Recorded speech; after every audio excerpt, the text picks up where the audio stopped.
Hello coders, and welcome to How to Fix. In today's video, we'll be focusing on a new bug that you might find challenging to solve. So without further ado, let's dive into today's bug. Let's now execute code 1 to generate the error and observe the outcome. Here's the elucidation and the resolution to the bug. Please pause the video to absorb the explanation. Now we'll repair the code and observe the final output.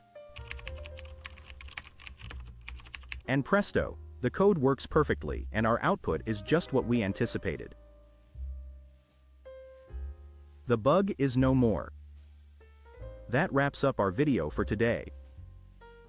If this video was of help, don't hesitate to hit the like button and subscribe to our channel for more programming fix videos.